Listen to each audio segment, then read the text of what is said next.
Oke, berdoa selesai. Saya ingin mengucapkan terima kasih kepada Kak Deni sebagai pemateri pada kesempatan ini, dan kepada eh, tim dari Speeder Swim, Teh Marin ya, kemudian dari seluruh peserta dari Sabang sampai Merauke. Mudah-mudahan silaturahmi ini terus bisa berjalan. Eh, Webinar ini idenya itu pertama dari eh, perencanaan Menpora ya. Jadi merencanakan Indonesia Emas 2032. Ya mudah-mudahan meskipun 7 tahun lagi 2032, sekarang 2025, kita bisa membuat strategi supaya Indonesia emas di 2032. Seperti apakah nanti ke depannya yang harus dijalankan, insya Allah Kak Deni sebagai narasumber pada kali ini akan mengungkapkan seperti apa sih seri ke depannya dan apa aja kebijakan dan yang lainnya seperti apa gitu. Tapi sebelum pematerian, eh, mohon diperkenankan Kak Deni, background Kak Deni sekarang, kegiatannya seperti apa dan udah pengalaman apa. Silakan Kak Deni, terima kasih. Eh, Assalamualaikum warahmatullahi wabarakatuh. Eh, Waalaikumsalam warahmatullahi wabarakatuh. Asal saya dari Tasikmalaya ya, sama Singaparna. Oh, Terus pendidikan terakhir saya S1 Universitas Pendidikan Indonesia, angkatan tahun 2000. Eh, Pengalaman saya dalam melatih tahun 2000 saya melatih di Titamata Bandung sampai 2008, terus di Tasik sempat 1 tahun membuat klub, tapi ya dinamika, terus saya lari ke Jakarta bareng sama Mas Wisnu Wardana itu bikin klub Jakarta Aquatic. Terus 2013 saya pindah ke Millennium Aquatic, terus sampai sekarang ya di Millennium Aquatic untuk pengalaman mendampingi atlet di PON 2012 sampai terakhir kemarin 2024. Alhamdulillah nggak pernah putus. Terus di Edge juga udah beberapa kali, Asian School Game, Asian University Game udah beberapa kali juga. Terus saat ini saya menjadi, sebenarnya sih bukan pelatih kepala, cuman saya sebagai caretaker yang ditunjuk oleh PB Aquatic untuk menangani tim Selom PN. Ini kaitannya dengan desain besar olahraga nasional DBON. Jadi untuk Selom PN ini, eh, kalau dibaca kepanjangannya itu Sentra Latihan Olahraga Muda Potensial Nasional. Jadi atlet-atlet yang berpotensi untuk eh, Indonesia Emas itu dilatih saat ini di Selom PN. Nanti akan dilanjutkan ke CATC ya, CIAT.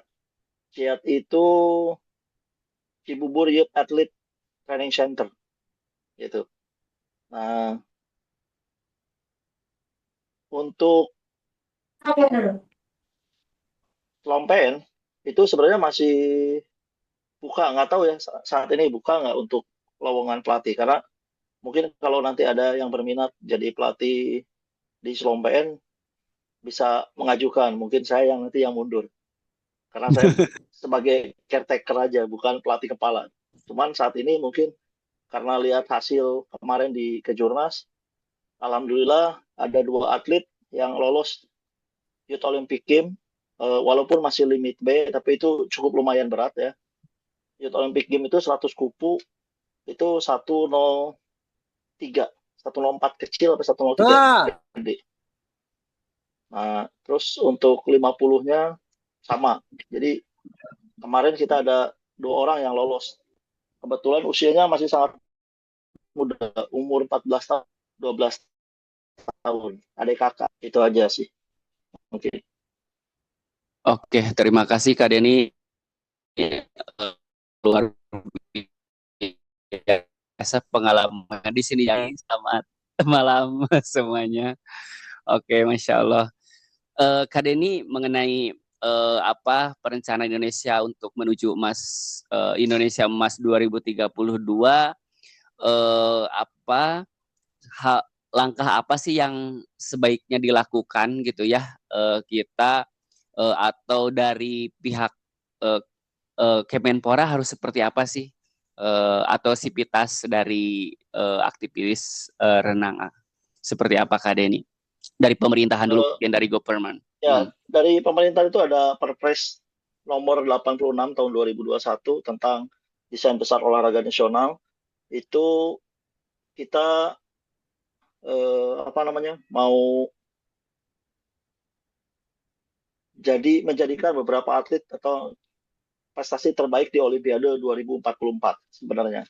Cuman saat ini Kementerian Pemuda dan Olahraga nggak mungkin kan kita bina yang usia 0 tahun, karena nanti mungkin 2044 itu dia usianya 23 tahun kan, nggak mungkin. Jadi kita bina dari saat ini yang kelahiran, kalau yang tadi pendaftaran itu kelahiran 2013, itu dibina sampai nanti mereka punya prestasi baik.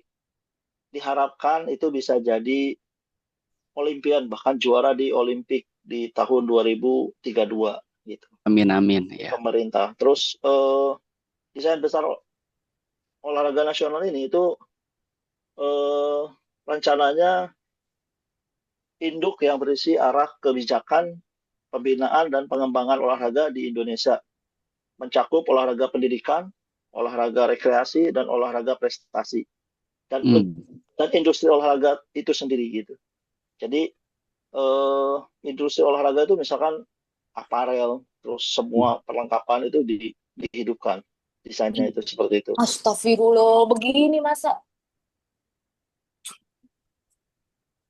Maaf. Oh, oh iya, luar biasa, Kak Denny, Ya, terus berarti udah ada aplikasi ya dari ya, pemerintah untuk menuju itu. Ya mungkin jadi kalau misalkan LTAD juga mungkin udah seperti apa mengenai long term athlete development Kak Denny? nah, untuk LTAD itu kan kembali lagi ke pembinaan di awal. Banyak Mhm, sekali yang mohon maaf ya dari klub-klub itu pembinaannya hanya sifatnya pengen jadi juara di usia dini. mhm, Makanya kita eh, di kementerian itu kebetulan saya juga sekarang jadi caretaker, pelatih kepala di Slom PN itu yang usia muda, itu berusaha untuk apa namanya mensosialisasikan bagaimana caranya eh, membina atlet muda. Jadi tidak apa namanya tidak di eh, porsir, jadi tidak digas di usia muda, mhm, tapi dibina sedemikian rupa. Karena begini, banyak sekali sekarang itu kan banyak atlet yang prestasinya lumayan bagus. Kemarin itu yang daftar prestasinya lumayan bagus, tapi tinggi badannya tidak sesuai, karena ada aturan bahwa tinggi badan harus berapa untuk laki-laki dan tinggi badan untuk perempuan. Gitu. Ada ketentuannya. Nah, banyak dari kita ini, terutama di daerah, itu nutrisinya tidak terpenuhi, mhm. latihannya terlalu berat. Akhirnya eh, Pertumbuhannya tersendat mungkin. pertumbuhannya yang terganggu karena nutrisi yang tadinya harus buat pertumbuhan dipakai buat latihan gitu. Itu salah satunya. Terus kalau di usia dini kita udah porsir, udah kita gas, biasanya di usia matangnya malah nggak bisa berkembang gitu, sedikit perkembangannya. Banyak sekali kejadian di Indonesia itu yang usia kecilnya wah banget, begitu sudah besar malah nggak muncul ke nasional gitu. Nah, saat ini kebetulan kita di klub Millennium itu eh, mempertahankan bagaimana usia muda, usia kecil itu latihan disesuaikan dengan kemampuan dan umur. Itu misalkan Hmm. usia eh, 5 tahun sampai 7 tahun tuh mungkin cuma 3 kali latihan dalam seminggu. Betul, betul. Maksimal mungkin 4 kali gitu. Bahkan kalau yang baru belajar berenang seminggu cuma sekali. Karena di milenium sekarang udah ada yang learn to swim-nya. Per Gitu. sesi mungkin Kita, 3 ribuan juga cukup ya Kak. 3.000 meteran per sesi. iya cukup kalau usia-usia muda ya. Mhm. Kita nggak ini. Dan Ya, betul. di Selompean pun ya paling banyak kalau eh, itu kan usia 14 tahun ya. Paling banyak 5.600 meter. Itu pun kalau aerobik, Ya, latihan aerobik gitu. Kalau latihannya quality ya lebih lebih sedikit lagi, sedikit. bisa cuma 4.000, 5.000, di bawah 5.000 mungkin gitu. Oke, oke. Luar Jadi biasa. Berarti kalau misalkan udah diterapkan belum talent talent ID-nya Kak? Berarti apanya? talent ID. Jadi keberbakatan mungkin untuk atlet nih perenang tuh tek tek seperti apa sih Sebenarnya aplikasinya? begini, dalam olahraga prestasi saat ini itu semua orang-orang hebat itu, baik itu Michael Phelps, siapa yang kita kenal ya, semua mungkin semua orang di dunia itu kenal Cristiano Ronaldo. Hmm. Semua orang ngomong bakat itu, talent itu cuma 1%. Jadi nothing tentang bakat. Yang Oke. harus diinikan adalah gimana kita kerja keras dalam olahraga. Mhm. Terus seberapa pintar dia dalam olahraga. Mhm. Sekarang kalau mau masuk ke Slom PN atau mau masuk pelatnas, semua atlet dites IQ dan tes psikologi.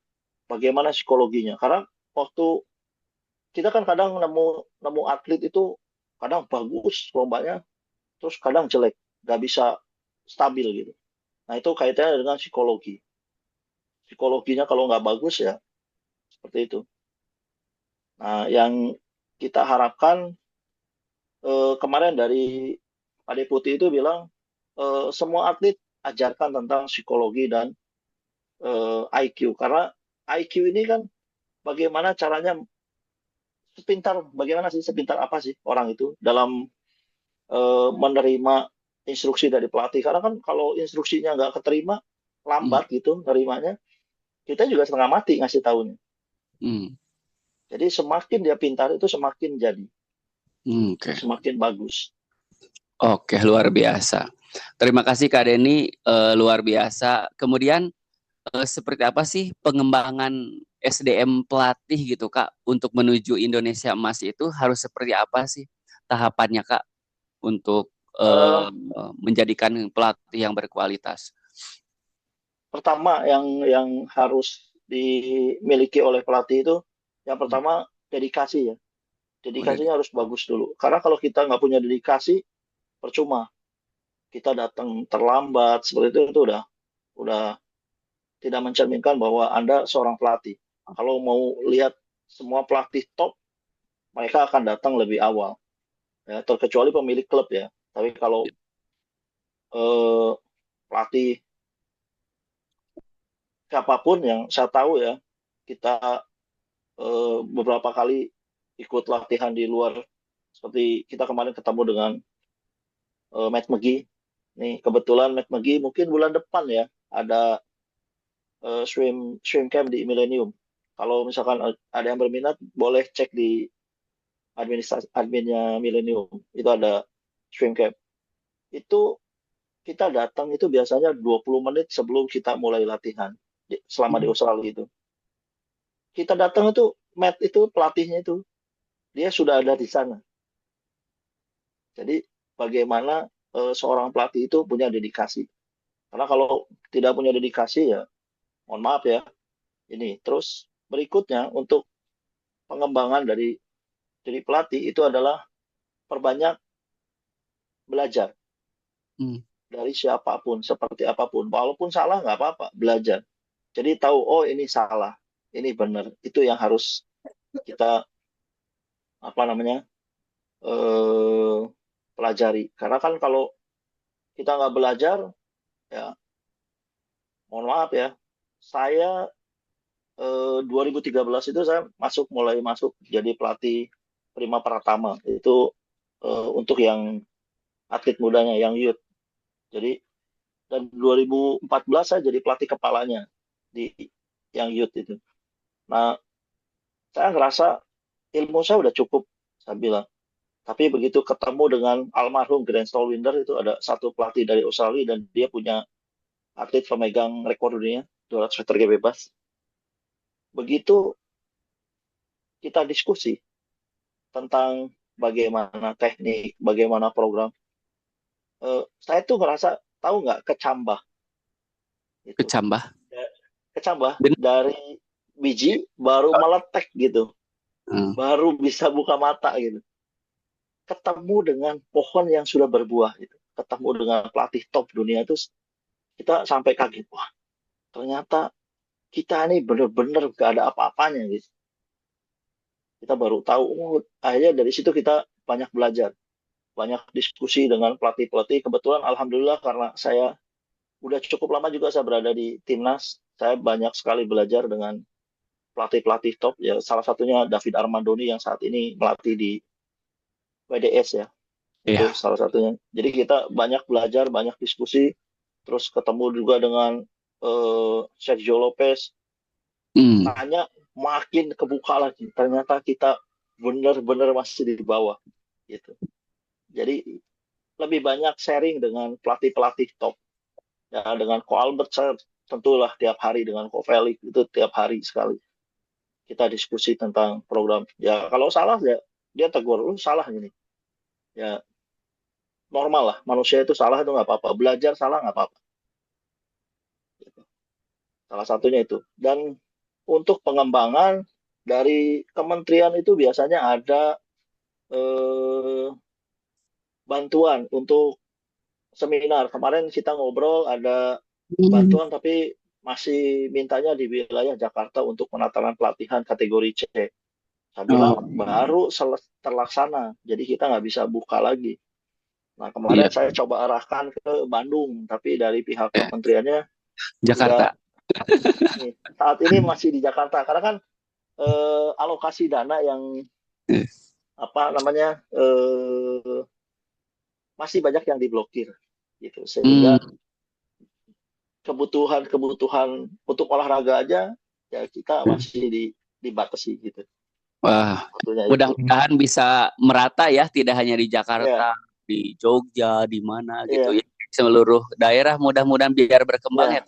Kak, ke depannya. Nah, dan biasanya sih dari kementerian yang tahun lalu ya, Hmm. kita ada peraturan pelatihan World Aquatic. Biasanya Hmm. yang dari World Aquatic itu dibiayai sama Kementerian Pemuda dan Olahraga. Dan itu Hmm. gratis, biasanya diminta sama ke PB-PB masing-masing. Hmm. Kebetulan tahun lalu saya ditunjuk sama Pemprov PSI DKI Hmm. untuk mewakili Pemprov PSI DKI untuk mengikuti World Aquatic level 1. Sebenarnya saya udah level 2, cuman untuk reminder aja. Hmm. Jadi saya ikut lagi gitu. Oke, luar biasa. Gitu. Makasih banyak Kak Denny, luar biasa, memang harus terus upgrade ya, knowledge ya Kak. Memang harus semangat dan dedikasinya memang harus tinggi. Nah, mengenai dari awal memang saya bicara ke Kak Denny itu keprihatinan kita memang di atlet Indonesia belum bisa meraih medali emas gitu ya Kak. Tapi Ya. kita dari speeder swim sendiri gitu ya, memang pingin gimana caranya, apa yang bisa kita lakukan meskipun tahapannya baru kecil gitu ya, tapi dengan memperhatikan multidisiplin ilmu gitu kayak. Jadi mudah-mudahan ke depannya ada ahli misalkan biomekanik, kita undang, kita share seperti ini gitu. Hal yang kecil tapi ya mudah-mudahan bisa bermanfaat untuk masyarakat gitu Kak. Mudah-mudahan ke pelatih-pelatih, orang tua, atlet dan yang lainnya gitu ya. Nah, berbicara mengenai multidisiplin ilmu, Kak, apa aja sih yang perlu dikuasai atau dipahami sama kita pentingnya tentang ilmu apa saja sih ilmu-ilmu yang menunjang mengenai renang, Kak? Terima kasih, Kak Den. Um, untuk multidisiplin ilmu itu sebenarnya banyak ya. Mhm. Eh, baik itu tentang renangnya itu sendiri, Mhm. baik itu tentang fisik, strength and conditioningnya, pelatih itu harus tahu juga Mhm. bagaimana melakukan latihan yang baik dan benar. Karena begini, banyak sekali dari kita pelatih menyerahkan esainya ke yang lain. Sedangkan SC-nya itu tidak ngerti tentang otot mana sih yang harus dilatih dalam berenang gitu. Hmm. Akhirnya bertolak belakang gitu. Banyak yang badannya jadi malah jadi aneh, berenang pun jadi aneh gitu. Nah, ini harus pelatih itu harus mengetahui salah satunya strength and conditioning. Alhamdulillah kita dari olahraga ini kita belajar tentang SC, terus tentang kesehatan. Pelatih wajib tahu tentang kesehatan. Misalkan sederhananya dalam ilmu kesehatan itu ada yang namanya detak jantung maksimal atau BBM, beat below maximum heart rate. Nah, kalau pelatihnya nggak ngerti, nanti dibodohin sama atletnya. Saya pernah lihat beberapa pelatih dibodohin sama atletnya. Kita, Nggak logis gitu kita ya dari tadinya. ya, karena kan denyut nadi kan 220 kurangi umur, itu beban nadi maksimalnya. Maksimal ya. Kalau ya, nah, dia biasa ngambil 10 detik, terus saya suruh 6 detik. Begitu ambil 6 detik, si atletnya jawabnya yang buat 10 detik, kan nggak logis. Gitu. Sekarang eh, masa 32 kali 10 kalau 6 detik. Kalau Udah mati kalau iya, kalau 10 detik kan dia maksimal. bilang 32 udah benar. Kan dikali 6. Iya. Jadi 32 kali 6 kan kalau 10 detik. Nah, kalau 6 detik dibalik kan. Kalau dia Kali bilang 10. 32 kali 10, 320 udah nggak benar gitu. Salah satunya itu. Terus kalau di Australia itu saya pernah ikuti penatarannya itu dari water safety ya, yang Kariduan buat Oh, itu bagus banget. Itu eh, kalau tadi Kariduan bagaimana sih mengembangkan dari hal yang kecil. Justru dari kecil dulu baru ke besar. Jangan kita pikirkan besar dulu. Karena kalau di Australia itu wajib tahu tentang cara menyelamatkan atlet, terus pertolongan, itu wajib sama pelatih. Dan di C juga semua diajarkan itu tentang cara nolong, terus CPR seperti apa, nah, hmm. itu harus tahu salah satunya. Kenapa kita kaitkan dengan eh, apa namanya disiplin ilmu kesehatan, dari kesehatan salah satunya. Terus eh, kita disiplin berikutnya nutrisi. Kita juga harus tahu tentang nutrisi. Apa aja sih nutrisi yang bagus buat perenang? Makanan apa aja sih yang bagus buat perenang?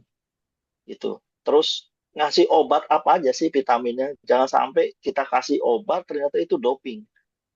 Itu Uh, harus iya iya.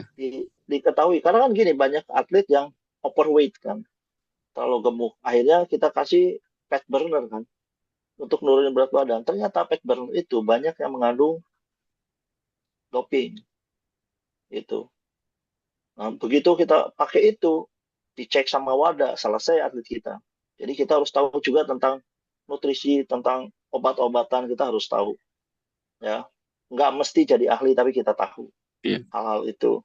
Terus Terutama mungkin tentang, energi ya Kak mengenai makan. ya, nah dari kalau nutrisi kan, alhamdulillah di Slompen ini kita didampingi sama ahli nutrisi. Ya, Ini kita kalau selalu olahraga. diskusi. Jadi kita diskusi, kita dapat report dari ahli nutrisi bahwa atlet ini terlalu kurus, atlet ini ototnya terlalu kecil. Nah, itu apa yang harus dikasih makanannya. Jadi kita diskusi seperti itu. Nah, kalau kitanya nggak ngerti, pelatihnya bingung juga mau ngapain gitu. Kalau kita nggak ngerti tentang SC juga sama, bingung juga. Jadi kita bisa diskusi dengan SC, kita bisa bilang, saya mau latih anak-anak ini karena kita mendekati kejuaraan, misalkan saya cuma minta mobility sama stretching aja udah cukup. Gitu. Akhirnya ya bisa dilakukan itu. Cuman banyak juga pelatih yang nggak ngerti, akhirnya FC-nya bawa kemana, pelatihnya bawa kemana, jadi nggak sinkron. Pada saat kita build endurance di renangnya, FC-nya latih power, nggak sinkron. Harusnya kita build endurance, dia juga build endurance-nya. Ketika kita mainin powernya, dia juga harus latih powernya. Salah satunya itu. Terus dan yang saat ini yang kita ini kan adalah teknologi. Teknologi itu wajib kita tahu juga. Penggunaan kamera, terus eh, penggunaan polar untuk atlet-atlet. Ini bisa kita pakai polar, kita tahu. Kita pakai polar tapi kita nggak bisa bacanya kan percuma juga. Nah, gitu. Jadi kita harus belajar. Saya kemarin cukup belajar juga sama Dennis Joshua Tiwa karena dia lebih ngerti. Saya belajar. Kita nggak perlu sungkan untuk belajar. betul. Saya bilangin saya belajar sama Dennis Joshua Tiwa. Saya belajar tentang strength and conditioning-nya walaupun kita lulusan olahraga, kita ada satu semester strength and conditioning, tapi kita tetap butuh strength and conditioning yang lebih terupgrade gitu. Ya, Dan saat ini segi teknologinya ya. yang terupgrade tentang SC itu untuk renang ya Dennis Joshua Tiwa saat ini. Jadi kita sering banyak diskusi. Nah, kita juga diskusi juga dengan SC yang di Slompen supaya diskusi juga dengan Dennis Joshua Tiwa itu supaya tahu karena kalau tadi kan ada tes di Slompen itu tes strength and conditioning yang namanya Dennis Joshua Tiwa itu pengen datang walaupun dia pengen tahu apa aja yang dites relevan nggak dengan olahraga renang tes ini gitu. Nah itu harus harus tahu juga kita pelatih latihan ini tuh bagus nggak sih buat renang gitu. Apa aja otot yang dilatih karena banyak gerakan yang eh, jadi bikin atlet kita terlihat lebih berotot tapi berenangnya nggak malah jadi lebih kencang gitu. Salah satunya itu. Terus kembali lagi ke teknologi kamera pun kita harus tahu. Itu kita harus pelajari juga berapa derajat sih sikut dalam berenang. Terus ini karena jujur aja sport and science kita ini tidak berkembang. Bukan tidak berkembang ya, kurang berkembang sport and science kita.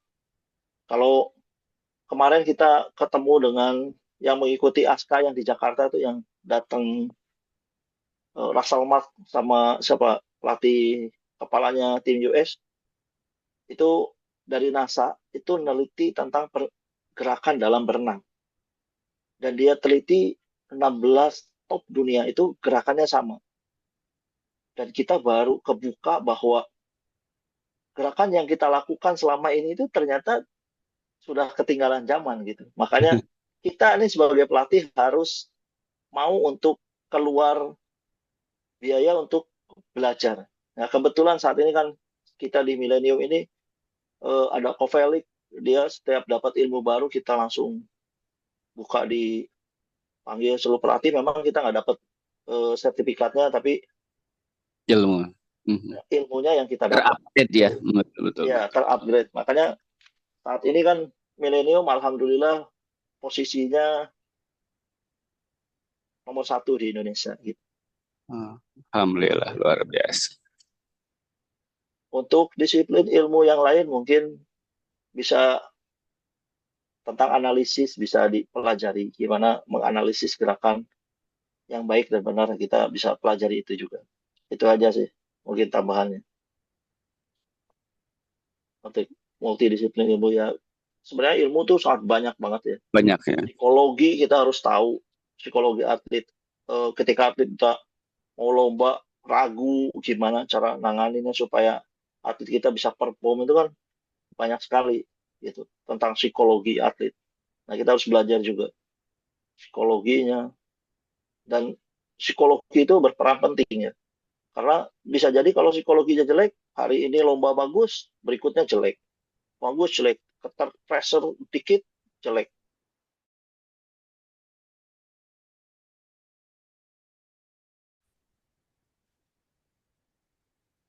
Mungkin itu aja, Coach Ridwan, untuk Terima kasih multidisiplin ilmu. Kak Denny. Nah, mungkin di Millennium juga mungkin ya Kak banyak ini ya yang pemecah rekor ya sekarang nasional gitu ya.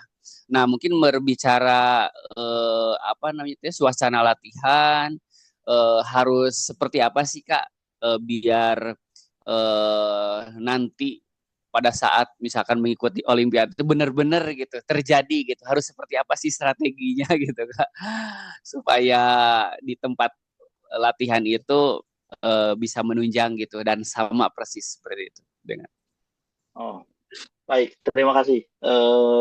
Kita bahas, maaf ya, bukan membanggakan klub kami, tapi ya. memang kenyataannya saat ini di Millennium, bahkan ada atlet, bukan atlet Millennium, tapi latihannya di Millennium. Dwiki Raharjo, atlet Jawa Barat, papanya punya klub di mana? Tangerang itu. Hmm. klubnya Citius Aquatic. Nah, itu latihannya sama juga di Millennium. Jadi kemarin memecahkan rekor nasional juga. Jadi Gaya. dalam Canada ya. Oh ya. Terus Adelia Adelia yang dari Jawa Barat pernah Canada juga latihannya sama di Millennium. Jadi begini, dalam latihan itu kita memerlukan champion environment. Jadi Hmm. suasana dalam latihan itu eh, suasana juara gitu, benar-benar juara. Gitu. Persaingannya latihan kayak sederhana. Kemarin yang memecahkan rekor itu ada dua perenang milenium sendiri, itu namanya Adelia Cantika di 100 meter gaya bebas. Hmm. Dia memecahkan rekor nasional, usianya masih 14 tahun saat ini. Terus ada Flerin Chandrea, dia memecahkan dua rekor nasional, tapi tiga kali memecahkannya. Di pagi pecah rekor, terus sore pecah rekor lagi, terus berikutnya ada memecahkan rekor lagi. Itu nomor 100 meter gaya punggung dan 50 meter gaya punggung. Mereka itu bersaing dari segala hal di Hmm. kolam renang. Jadi datang pagi-pagian, terus senam dulu-duluan, stretching bagus-bagusan. Latihan masuk air pun mereka dulu-duluan. Siapa yang duluan masuk air? Jadi mereka itu nggak mau miss dalam mau pemanasan, mau apa. Jadi dia kalau mau ke toilet, ya ke toilet dulu. Jadi nggak ada istilahnya pada saat latihan tengah-tengah ke toilet. Itu nggak ada. Yang namanya Flerin sama Cantika ini. Karena Jadi dia tahu, nggak mau jadi nomor 2 gitu ya, pingin nomor 1 ya, aja. Oh, ya. Dan latihan itu memang ada jaraknya gitu, nggak mau sebelahan. hmm. Tapi dia ngelihat, ini segini, saya harus lebih kencang. Nah, itu yang terjadi.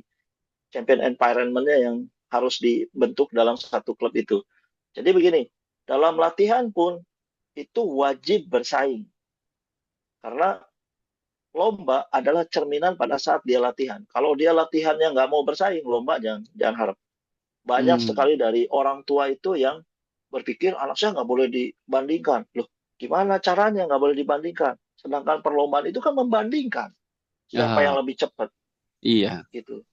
Itu hanya alasan aja, excuse aja orang tua pengen anak saya tuh nggak boleh dibandingkan dengan si ini, si ini karena pengen nggak mau kalah sama atlet yang sebelahnya. Lah, ini wajib dibandingkan pada saat latihan Iya. itu. Kalau enggak ya nggak bisa. Kalau enggak ya udah aja comot anak ini aja udah lomba terima nggak terima gimana ceritanya. Kita olahraga terukur, kita Hmm. olahraga prestasi, bahwa olahraga prestasi itu olahraga yang dibandingkan mau nggak mau, suka nggak suka, mau nggak mau, olahraga itu dibandingkan. Contohnya kenapa ada kompetisi untuk membandingkan siapa yang lebih cepat dan siapa yang lebih kuat, betul nggak? Mati. Kok kenapa bentar? Oh, apa ya? Ada yang pijit gitu. Ya ini agak bingung nih, siapa yang nah Nah, jadi dalam olahraga prestasi itu nggak bisa bilang bahwa anak saya nggak boleh dibandingkan, nggak bisa. Kalau nggak mau dibandingkan ya nggak boleh olahraga prestasi. oke. Kak Denny, nah sebentar lagi mau sesi pertanyaan, tapi sebelum ke sesi pertanyaan, boleh teman-teman yang udah hadir mohon diabsensi ya. Ada Google Form ya di bawah. Nah, ini dari Kak Marin mengirimkan linknya ya, mohon diisi. Jadi untuk data kita, mudah-mudahan ke depannya kita bisa terus berdiskusi gitu kan. Di sini juga banyak para ahli juga ya, para pelatih, para pemilik klub ngeliat tuh ya. Mudah-mudahan kita bisa berkolaborasi untuk Indonesia gitu ya. Seperti itu. Mohon diisi dulu ya sebelum, karena itu syarat untuk mendapatkan hadiah gitu ya dari Speeder Swim ya, special present. Oke. Oke. Kayaknya Kak Denny kalau dibahas akan lebih banyak lagi ini nih faktor-faktor penunjang ya untuk Indonesia emas di 2032. Ya, Tapi kita coba diskusi ya biar lebih hidup. Silahkan untuk yang mau bertanya, boleh raise hand. Oke. Okay. Siapa yang mau bertanya atau berdiskusi seperti apa gitu. Ini dari Swim Academy BLS. Oke, boleh langsung dibuka ya suaranya, kemudian kameranya ya, on kamera. Oke. Langsung aja. Ya, terima kasih Kang Ridwan dan Sama-sama Kak. Mas Terima kasih Dedi. bergabung Ya. bersilaturahmi. Saya senang gitu ya. Makin bisa bersilaturahmi, makin banyak saudara. Ya. Terima kasih. Assalamualaikum warahmatullahi wabarakatuh. Perkenalkan, nama saya Elis Supartini. Sebenarnya saya tuh pemula sebenarnya. Saya owner dari sekolah Taman Kanak-Kanak. Jadi anak usia dini, di mana sekolah saya ini ada program atau kegiatan swim class seperti itu ya, anak usia dini. Jadi kebanyakan siswa saya itu usianya di 3 sampai 6. Tapi ada juga dari SD kelas 1 sampai 3. Nah, izinkan saya bertanya, menurut Coach Denny nih, kapan waktu yang tepat untuk mulai mengenali potensi anak sebagai calon atlet renang ya, dan bagaimana sih tanda-tanda awalnya agar dapat dikenali oleh pelatih? Dan pertanyaan kedua, lalu untuk anak-anak yang suasana hatinya mudah berubah ya, karena anak usia dini itu gampang-gampang susah gitu ya. Memang air itu buat anak usia dini menyenangkan gitu ya, tapi kalau dengan adanya aturan gitu ya dari coach, mereka jenuh juga gitu ya. Barangkali nih ada tips gitu ya dari Coach Denny, gimana nih pendekatannya yang efektif gitu agar mereka tetap senang dan semangat berlatih tanpa merasa ada tekanan dari kita gitu. Terima kasih, itu pertanyaan dari saya. Terima kasih. Terima kasih Kang Ridwan. Sama-sama. Langsung aja Kak Denny dijawab dulu mungkin ya. Ya, boleh. Izin menjawab ya. Mungkin ini jawaban saya aja. Persepsi dari saya aja, mungkin banyak kurangnya lah. Kita sama-sama belajar. Untuk olahraga berenang itu, efektifnya kalau di kita ya, mungkin 4 tahun, 5 tahun sudah bisa dilatih. Ya. Dan kalau kita mau lihat dia bagus atau enggak, biasanya kita lihat dari motornya, generatornya, penggeraknya. Penggerak pada saat dia berenang, yaitu kakinya. Kalau dia kakinya bagus, biasa kita mudah untuk mengarahkannya. Makanya kalau untuk usia dini, saya sarankan banyakin latihan di kaki. Dan berenang itu kan ada renang dasar dan renang lanjutan. Untuk renang dasar itu, saya sarankan ajarkan gaya bebas dan gaya punggung. Mungkin basicnya gaya bebas dulu, baru nanti gaya punggung. Setelah itu baru gaya dada, itu gaya lanjutan. Gaya dada dan gaya kuku. Jangan diajarkan dulu gaya dada, saran saya ya. Karena kalau diajarkan dulu gaya dada, itu biasanya ke gaya lain kurang bagus. Nah, untuk mensiasati olahraga yang menjenuhkan, renang itu jelas sekali itu olahraga yang menjenuhkan. Karena pada saat dia berenang, itu dia nggak bisa ngobrol dengan siapapun. Yes. Dari tembok ke tembok. Ya, pokoknya di air, kepalanya udah di air, udah nggak bisa ngobrol. Dan anak-anak itu prinsipnya bermain. Kita pun di pelatnas, kita ada yang namanya Fun Friday atau Fun Saturday, kita ada namanya fun. Kita harus buat se-fun mungkin untuk usia dini. Karena usia dini kita nggak boleh hantem berenang supaya jadi jago. Karena nggak ada juara dunia di usia dini. Yes. Gitu. Jadi jangan terbawa juga sama orang tua yang pengen anaknya jadi juara kompetisi kecil. Ngapain? Gitu. Saya pernah menangani atlet yang dari satu klub, dia latihannya sudah banyak banget, 12 kali pertemuan, kelas 3 SD. Saya bilang, ini kok banyak banget. Orang tuanya diskusi, akhirnya saya buatin program, master plan-nya, terus orang tuanya setuju, saya rubah jadi 3 kali pertemuan, dari 12 jadi 3 kali pertemuan. Itu 3 bulan berikutnya kalah langsung sama teman-teman satu klubnya. Sampai muka saya diteriakin sama orang tua, satu orang tua itu teriak, "Ngapain bayar pelatih mahal-mahal kalau jadi kalah?" Saya diam aja. Tapi begitu 2 tahun berikutnya, anaknya tuh nggak bisa lihat buih atlet yang kemarin dimaki itu. Jadi ditinggal sejauh mungkin. Jadi atlet ini sudah finish, anaknya masih 15 meter untuk menuju ke finish 100 meter. Kebayang nggak ditinggal sejauh itu?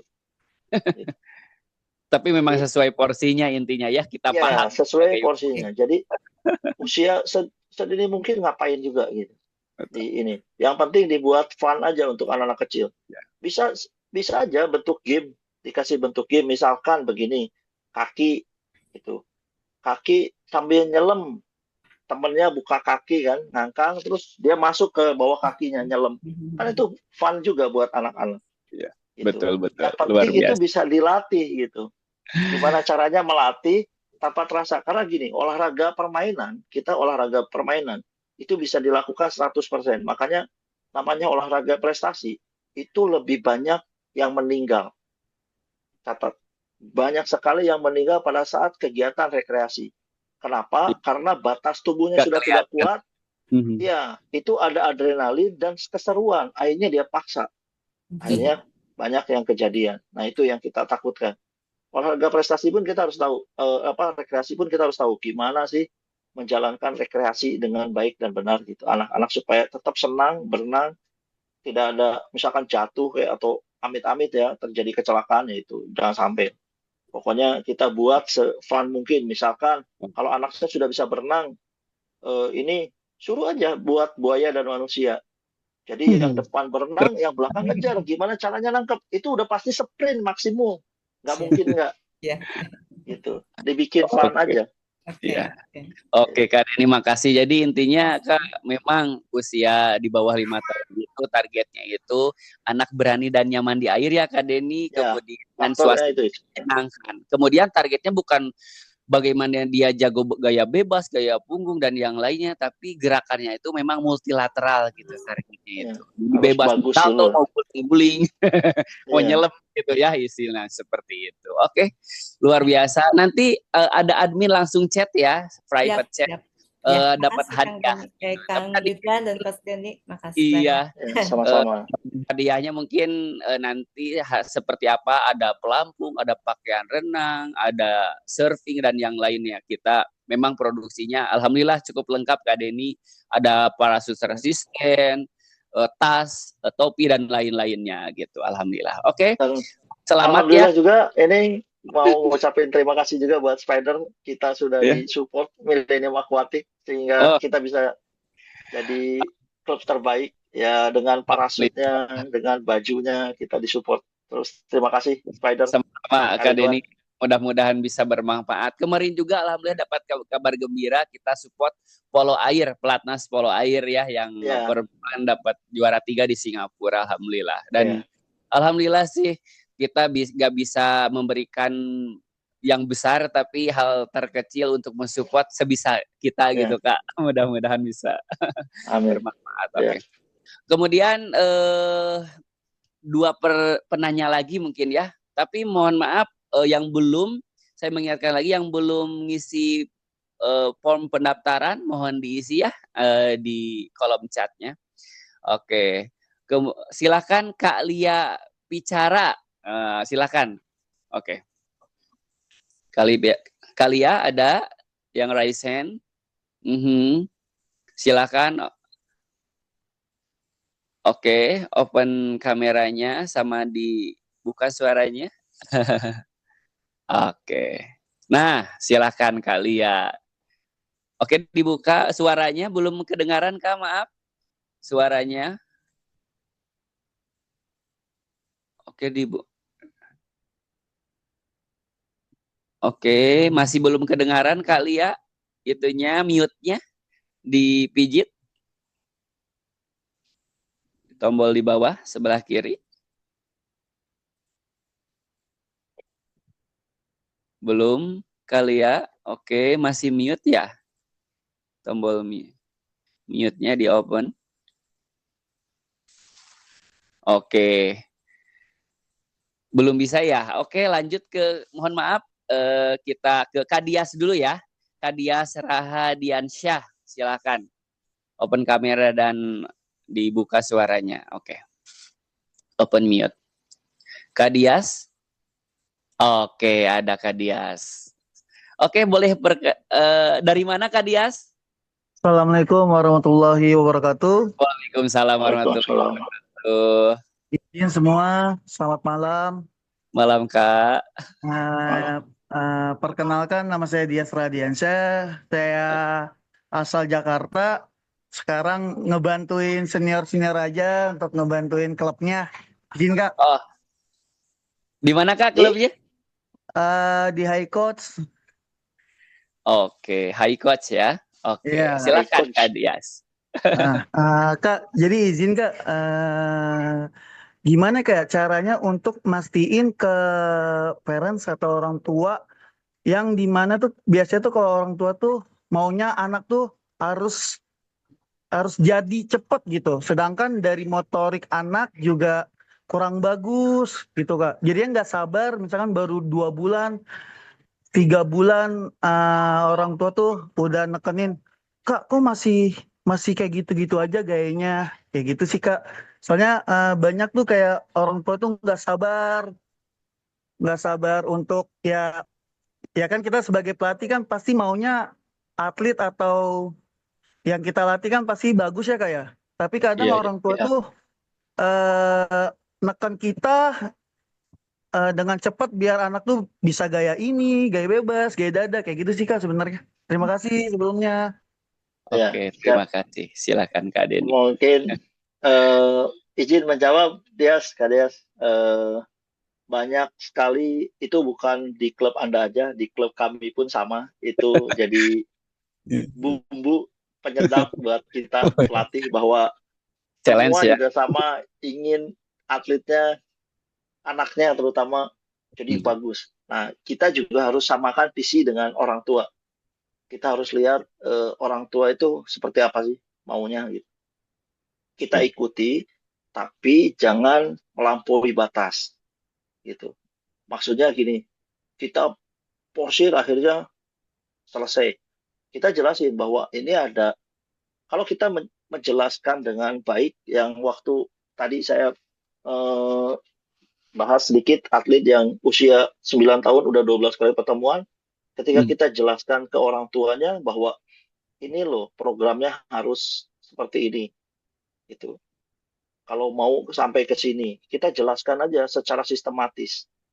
Kita jelaskan tentang programnya, terus kalau orang tua itu masih ngeyel gini-gini, ya saya bilang kita sederhana aja. Atlet itu kan kalau latihannya terlalu banyak pasti jadi lebih bantet dari Ya, orang-orang normal. kecil Foto ya. aja dengan anak yang seusianya dia. Barisin foto, kasih ke ibunya. Nih Bu, harusnya anak ibu tuh tingginya lebih dari ini. Kenapa anak ibu lebih pendek? Karena ini latihannya terlalu banyak. Itu langsung langsung setuju orang tua. Salah satunya itu. Terus kalau misalkan dalam waktu 2 bulan, ya bilang aja kalau boleh Bu, cari aja pesulap gitu.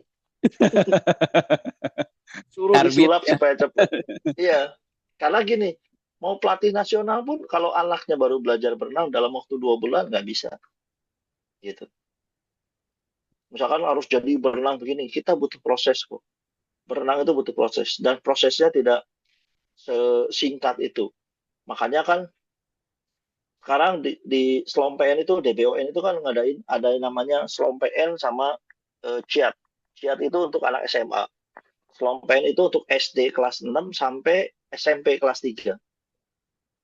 Nah, kenapa dari saat ini nanti munculnya di 2032 7 tahun berikutnya. Padahal ini atlet sudah lumayan kenceng loh, jangan salah.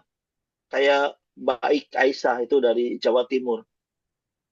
Umurnya baru 12 tahun, 50 meter gaya kupunya, dia udah 28,77. Saat ini peringkat 7 nasional. Bukan berenang pelan, jadi dia juga berenang kenceng. Dan itu ketemu dengan saya, dia sudah latihan dari kecil. Mungkin sudah 6 tahun dia berenang. Itu dari umur 6 tahun baru ketemu dengan saya umur 12 tahun gitu. Jadi nggak bisa langsung lihat bahwa saya mau seperti Baik Aisyah atau Cantika Adelia Cantika yang umur 14 tahun pencari rekor nasional. Prosesnya cukup panjang.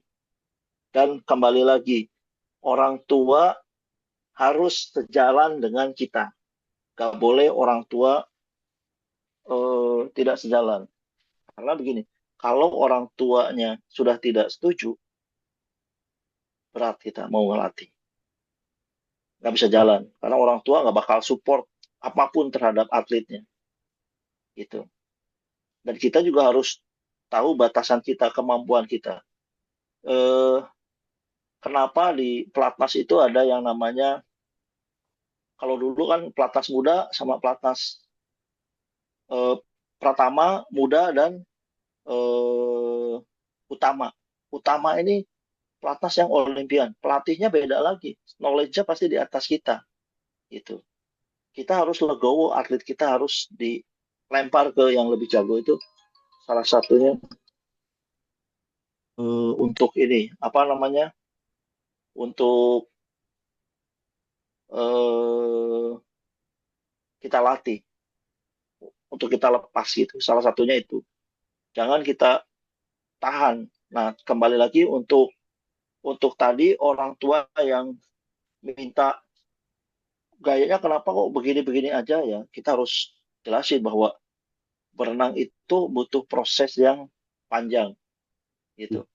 Karena kan nggak mungkin hari ini 36 misalkan, perlombaan berikutnya harus 35, perlombaan berikutnya harus 34, misalkan seperti itu ya.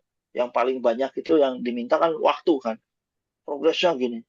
Terus apa mau nanti jadi nol waktunya, kan enggak gitu.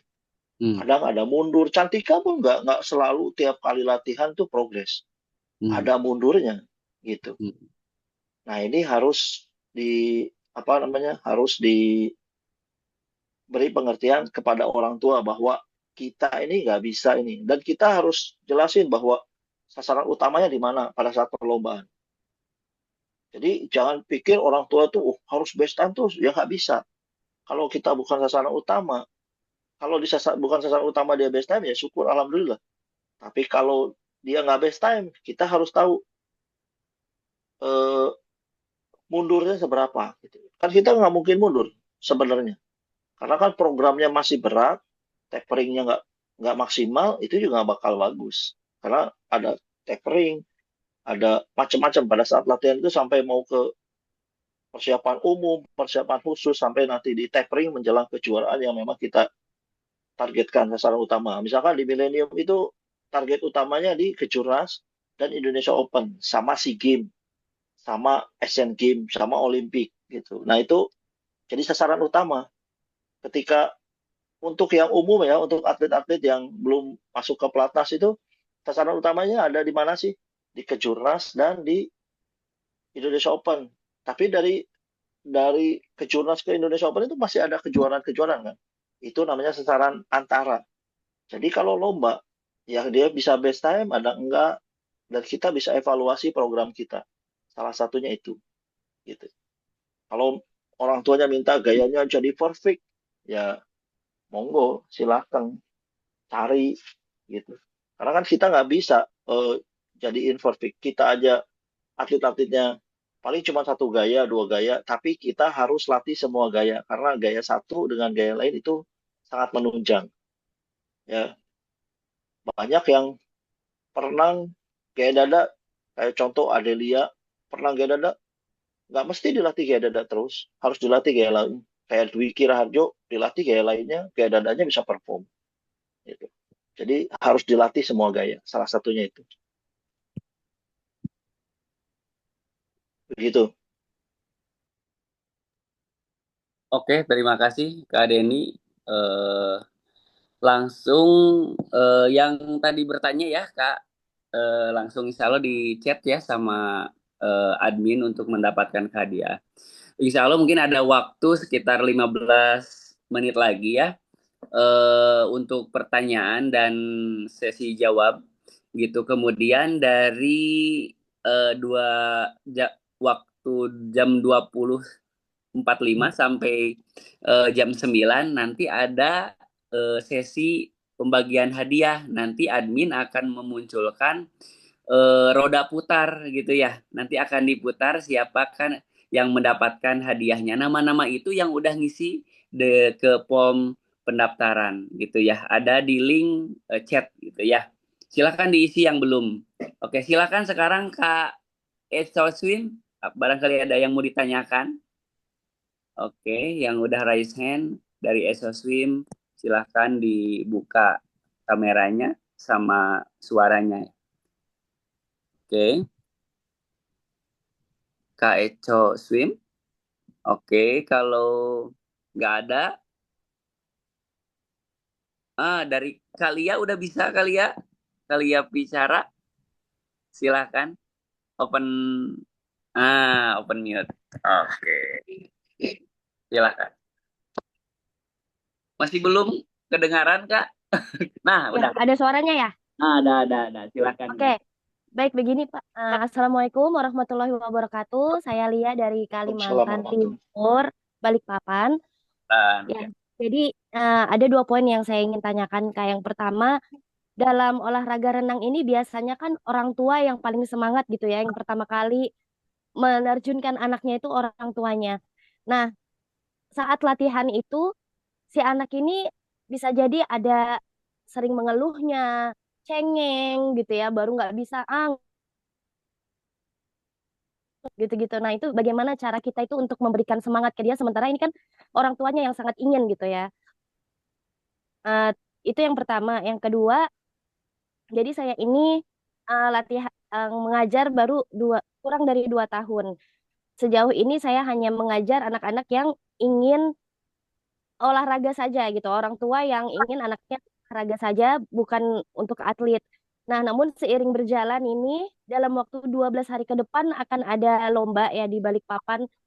Nah, saya lihat anak-anak yang paling enggak bisa berenang aja deh, 20 meteran gitu kan. Saya ikutkan ada 2 anak. Nah, namun 2 anak ini setelah tahu bagaimana menjadi atlet kan kami kerjasama dengan klub gitu ya agar bisa mengikuti lomba gitu. Setelah tahu bagaimana latihan menjadi atlet ini ya jadi nangis gitu Kak. Ini seberat ini Kak, kita 12 hari ke depan gitu-gitu kan. Nah iya, kalau mau jadi atlet begini gitu. Nah itu bagaimana cara saya itu membentuk mental dan juga cara berlatihnya selama 12 hari ke depan. Sejauh ini sih yang sudah berjalan kami baru mulai itu dari hari Selasa dan itu rencananya akan kami lakukan latihan setiap harinya. Dan di hari ini, hari Senin ini hari libur dan saya tetap pakai untuk latihan fisik. Besoknya lagi nanti latihan hingga nanti insya Allah 11 hari ke depan. Dan tapi bagaimana step-step saya, trik-trik khusus lah. Anak yang dengan 1 minggu sekali latihan, tapi saya ikutkan gitu hanya supaya kayak dia mendapatkan pengalaman dan vibes gitu untuk menjadi atlet renang. Ya, 2 itu saja Kak. Terima kasih banyak. Kak atletnya, maaf. Iya, Ya berapa tahun Kak atletnya? oh ya, usia 8 dan juga 10. Ya, terima Ya, kasih. perempuan 7 dan Ya. 8 dan 10 tahun. Terima kasih banyak Kak atas kesempatannya. Ya. Assalamualaikum Jadi, warahmatullahi wabarakatuh. Waalaikumsalam warahmatullahi wabarakatuh. Jadi, Kak Ridwan itu pertanyaan pertamanya tentang bagaimana sih apa namanya Jadi orang me- eh, membuat anak itu mau jadi atlet gitu kan. Dan yang paling semangat itu kan orang tua. Itu dimanapun sama. Orang tua awalnya ingin anaknya punya aktivitas olahraga.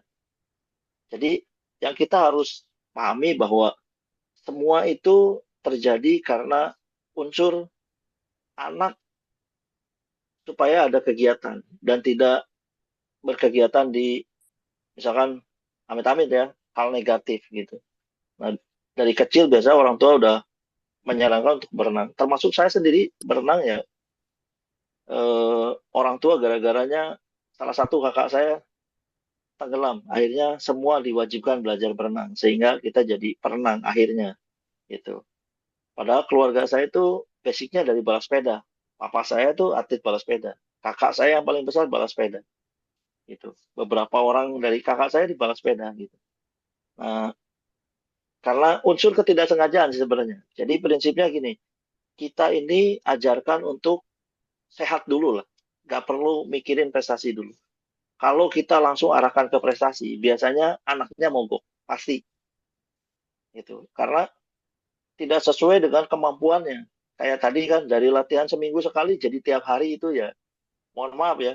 Sedangkan kita di milenium itu begitu mendekati kejuaraan itu latihannya malah jadi berkurang. Kebalik ini, Mas. Jadi iya, dari kilometernya yang tadinya pagi dan sore ada, sorenya udah mulai hilang. Cuman pagi aja, cuman 1 kali gitu. Nah, kita kembali lagi untuk tipsnya itu latih dengan sesuai kemampuannya. Jangan terlalu di-push ya. Bikin dia senang. Misalkan ya, latihan kaki, oke, latihan kaki dengan seperti apa? Misalkan kayak tadi nyelam kaki tapi jaraknya berapa meter. Nanti itu juga kelatih dengan sendirinya. Tapi nggak jangan terlalu sering. Prinsip olahraga rekreasi itu jangan kasih kegiatan yang menyenangkan sampai itu bosan. Jadi ketika kegiatan itu lagi berjalan dan anak lagi senang-senangnya, kita harus hentikan. Lagi. Karena salah satunya begitu diberhentikan, besoknya anak itu berharap kapan ya saya dikasih permainan itu lagi. Tapi kalau sampai bosan, walaupun itu menyenangkan, kita sederhana lah, kayak kita makanan. Kita senang dengan misalkan cumi bakar atau ikan cumi. Makan cumi terus sampai bosan, besoknya nggak mau makan cumi. Tapi makan cuminya cuma sedikit. Besok tuh berharap, kapan sih dikasih cumi lagi? Pasti gitu. Sama dengan atlet ketika latihan, jangan terlalu diporsir. Kalau saya lihat dari seminggu sekali langsung jadi tiap hari, ya mohon maaf. Pasti anaknya cengeng. Pasti. Ya. Sedangkan di kita, di tim nasional, itu programnya jadi sedikit. Jadi gini, dalam berenang itu, prinsipnya adu cepat, bukan adu kuat. Banyak yang pelatih yang akhirnya dilatih kuatnya. Loh, kita ini bukan berenang kuat-kuatan berapa ribu meter, berapa lama. Bukan. Kita ini harus ngelatih atlet itu bagaimana secepat mungkin menyelesaikan kegiatan itu. Makanya kalau kita di Millennium, yang tadinya programnya 6.000, bisa jadi cuma 3.000. Gitu. Di hari Senin. Hari Senin itu biasanya 6.000 meter, 5.000. Senin tadi, itu cuma 3.000 meter, karena kejuaraan hari Kamis kan. Yang CH hari Kamis, yang Jakarta Open hari Kamis. Terus, kalau saya kan pegang Selompean, ada yang Porprov Jatim juga hari Kamis mulainya. Jadi mau nggak mau, atau suka nggak suka, programnya udah menurun. Yang dilatih adalah speednya. Jadi supaya restingnya lebih banyak, istirahatnya lebih banyak. Gitu. Nah, banyak sekali dari klub-klub kecil itu begitu mendekati kejuaraan, latihannya malah jadi intensif. Malah jadi 2 kali. Nah, itu malah jadi. Kalau untuk usia kecil, masih tetap bisa best time ya, usia kecil. Tapi kalau begitu usianya teenager, udah yang cewek udah period, yang cowok udah 17, 18 tahun. Makanya kan beberapa klub di daerah, kenapa ya usia kecil anak saya tuh juara, bagus banget kenceng.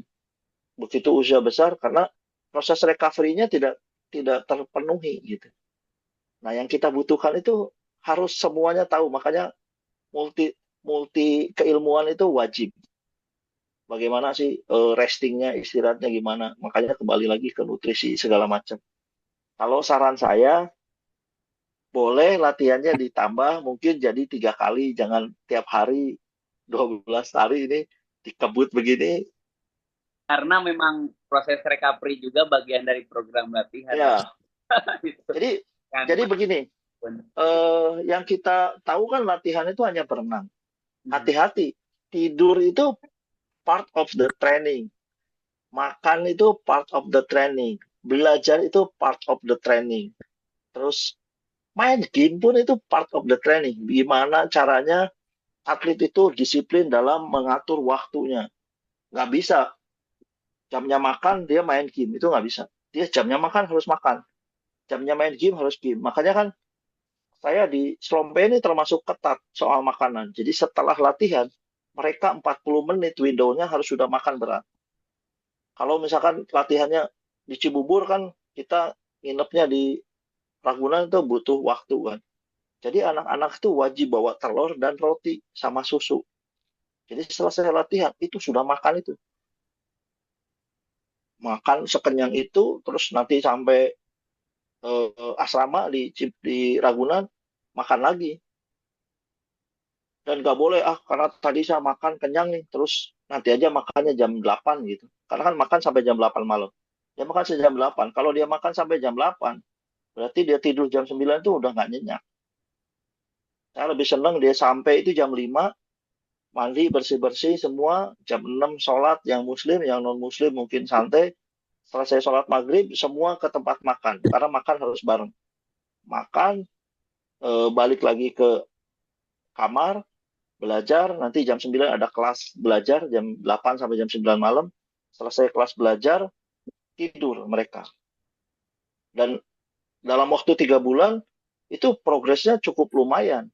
Ada yang berenang dari 105, 100 meter gaya bebasnya, 3 bulan setengah berenang 101, 4 detik. Terus ada juga atlet yang sudah 2 tahun, gak best time, dari 1040 mundur 1042, 1044, gitu aja terus.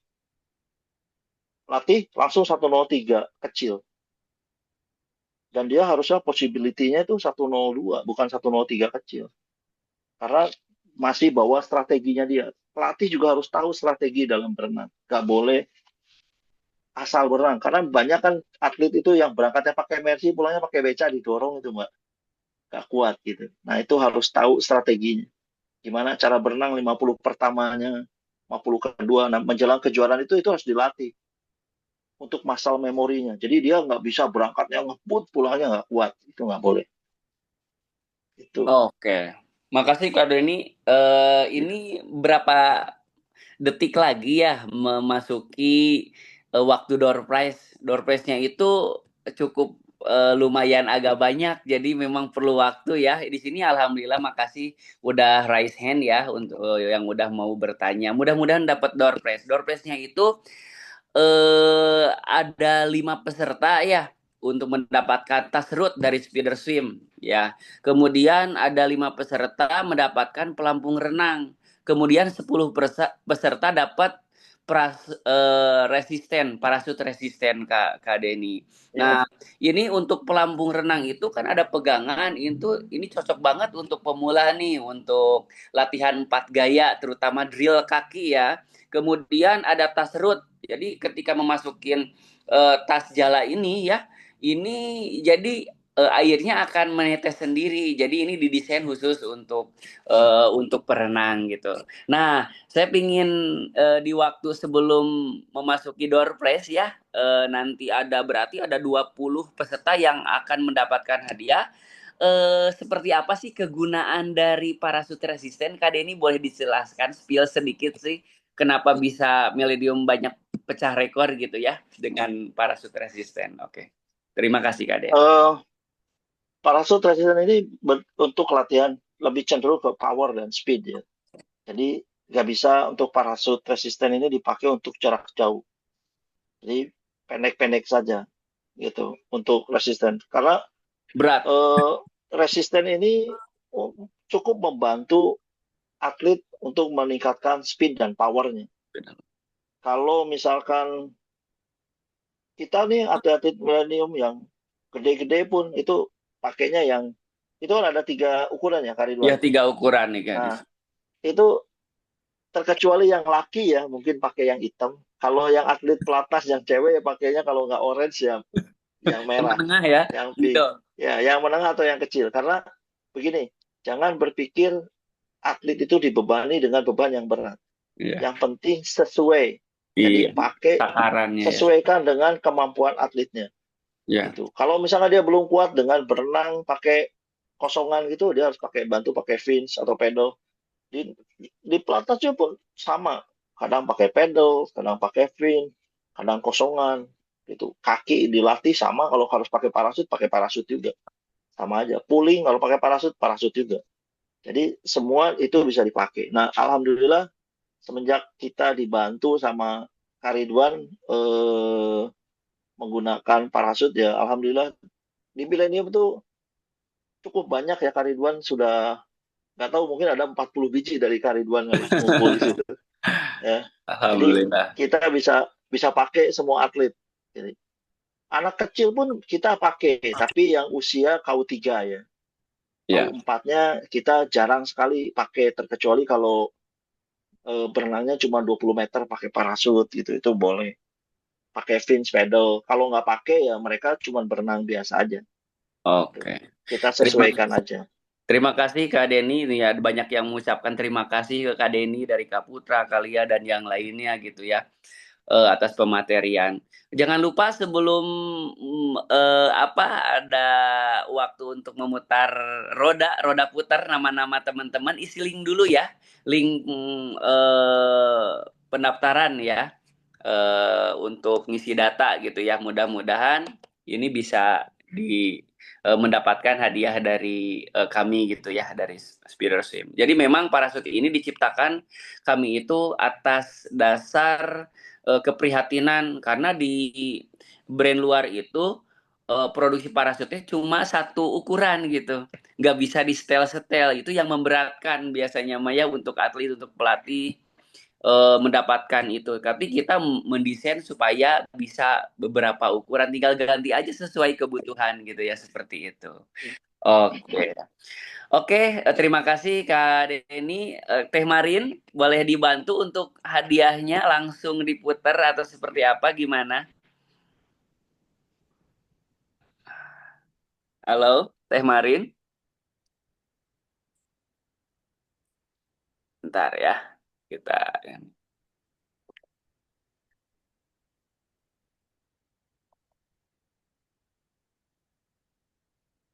sebentar ya, ada ini teknis sambil muncul Teh Marin.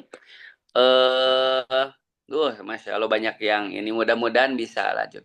Sambil nunggu Teh Marin, Kak Denny boleh eh, boleh dijawab mungkin satu pertanyaan lagi, tapi satu Boleh. bertanya. Kak Eco Swim, dari mana nih Kak? Luar biasa, makasih sebelumnya. Oke,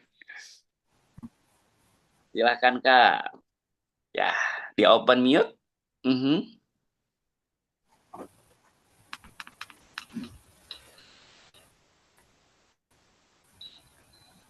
Nah, tadi udah buka. Oke. Nah, silahkan.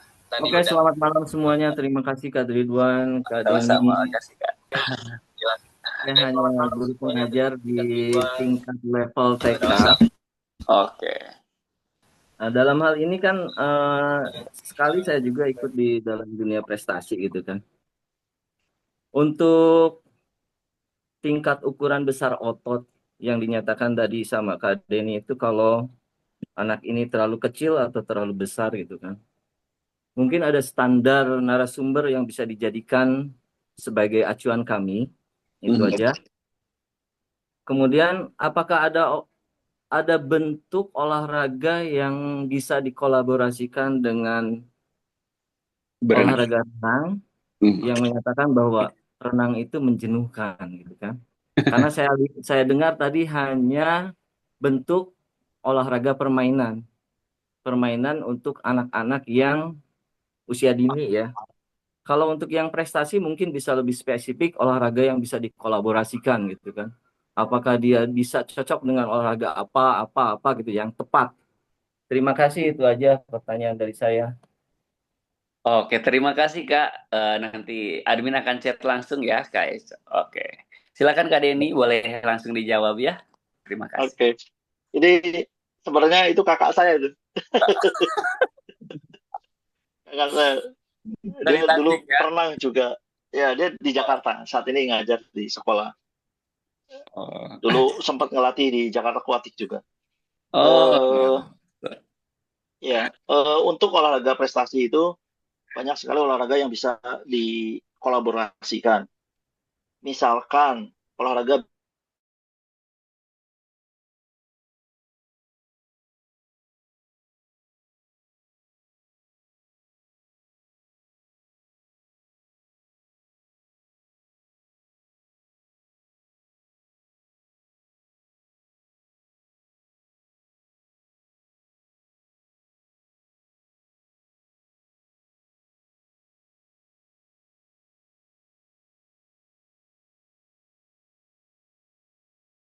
misalkan untuk olahraga prestasi pada saat latihan itu bisa banyak sekali yang bisa diterapkan. Misalkan ya, kita kalau di milenium itu ada yang namanya army swim. Jadi berenang kayak tentara. Jadi berenang, nanti nyampe sana naik, misalkan melakukan push up 5 kali. Terus berenang lagi, naik, sit up 5 kali. Berenang lagi, naik, squat 5 kali. Berenang lagi, bisa lakukan seperti itu. Atau berenang, sprint 25, terus 15-nya berenang teknik, 25 lagi teknik, naik, pulangnya itu ke start lagi, itu bisa misalkan jalan jongkok, lompat kodok, macam-macam. Bisa lunges, bisa spider walk, Krokodil. crocodile walk, itu bisa dilakukan. Jadi banyak sekali olahraga yang bisa di-combine pada saat kita latihan untuk olahraga prestasi. Biasanya olahraga prestasi kan anak-anak itu jenuh. Misalkan bisa dengan kocok dadu, bisa jadi. Satu lintasan di milenium itu suka ada kocok dadu. Jadi dia kocok dadu, nanti lempar 2 dadu, keluar misalkan 6 sama 6 berarti kan 12 tuh. Misalkan Jadi oke, paling baik. jadi kali titik-titik kali 100 gaya ganti misalkan. Nanti dia kocok tuh.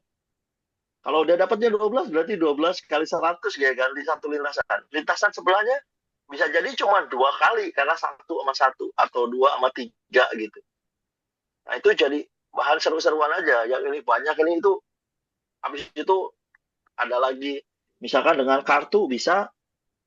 Misalkan kalau dapat scope gaya kupu, keriting gaya punggung, hati gaya dada, terus diamond gaya bebas. Nanti dia pilih tuh kartunya. Begitu dapat, oh ini gaya kupu gitu. Nah, habis itu udah tahu nih dia gayanya gaya kupu nih. Berapa kali 100. Nah, pakai dadu. Kalau enggak dia ngambil kartu juga. Ngambil kartu, set, dilihat tuh. Kan dari A1, 2, 3, 4, 5, 6 sampai 10, J itu 11, Queen 12, King 13 kan. Nah, tinggal suruh pilih itu.